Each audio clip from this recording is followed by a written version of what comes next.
Japan football অ্যাসোসিয়েশনের অর্থাৎ জেএফএ পৃষ্ঠপোষকতায় আয়োজিত এ 14 নারী ফুটবল টুর্নামেন্টের 2025-এর আসর শুরু হয়েছে আগামী শনিবার। দেশের 6টি জেলায় মাগুরা, মাদারীপুর, রাজশাহী, রাঙ্গামাটি, রংপুর ও ময়মনসিংহ এই একযোগে মাঠে গড়াবে বয়স ভিত্তিক এই প্রতিযোগিতা। তো কি হতে চলেছে চলুন জেনে নিই। তার আগে বন্ধু একটি রিকোয়েস্ট, ভিডিওটিতে একটি লাইক আর চ্যানেলটিকে সাবস্ক্রাইব করে রাখুন। বৃহস্পতিবার বাংলাদেশ ফুটবল ফেডারেশন অর্থাৎ বাফুফে আয়োজিত এক সংবাদ সম্মেলনে নারী উইংয়ের চেয়ারম্যান মাহফুজা আক্তার কিরণ জানান, চলতি আসরে অংশ নিচ্ছে 42টি দল। এই দলগুলো 6টি গ্রুপে বিভক্ত হয়ে রাউন্ড রবিন লিগ পদ্ধতিতে খেলে প্রতি দল অন্তত 6টি ম্যাচে অংশগ্রহণের সুযোগ পাবে। প্রতিটি দল এবং আয়োজন ভেন্যু পাবে 45,000 টাকা করে অংশগ্রহণের ভাতা। চূড়ান্ত পর্বে উত্তীর্ণ দলগুলো পাবে অতিরিক্ত আর্থিক সহায়তা। ফাইনাল রাউন্ডে খেলবে গ্রুপ চ্যাম্পিয়ন 6 দল, সেরা রানার্স আপ এবং মূল পর্বের আয়োজনক জেলার দল। সিলেট থেকে নেই কোনো প্রতিভা।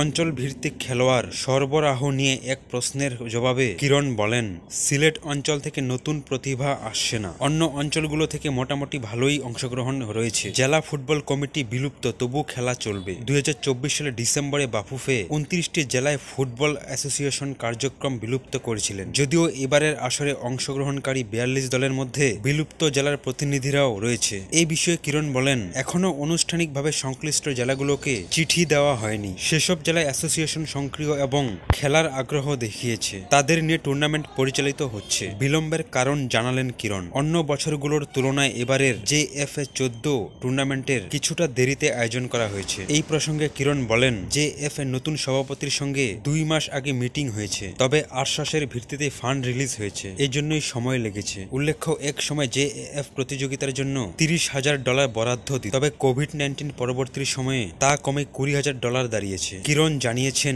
এই অর্থ প্রতিযোগিতার সম্পূর্ণ ব্যয় নির্বাহের জন্যই যথেষ্ট নয়, বাফুফে নিজস্ব অর্থায়ন থেকেও সহায়তা করেছে। এ-17 দলের প্রস্তুতি শুরু। শুক্রবার ভুটানের সফরে যাচ্ছে বাংলাদেশের এ-17 নারী ফুটবল দল। মাস দেড়েক পরে রয়েছে এএফসি এ-17 নারী চ্যাম্পিয়নশিপের বাছাই পর্ব। জেএফএ টুর্নামেন্টে যদিও আরও আগেই হতো, তবে এখন থেকে উদয়মান খেলোয়াড়দের বাছাই করে জাতীয় দলের জন্য বিবেচনা করা যেত। এখন সম্ভবত এসেছে বাফুফের পক্ষ থেকে।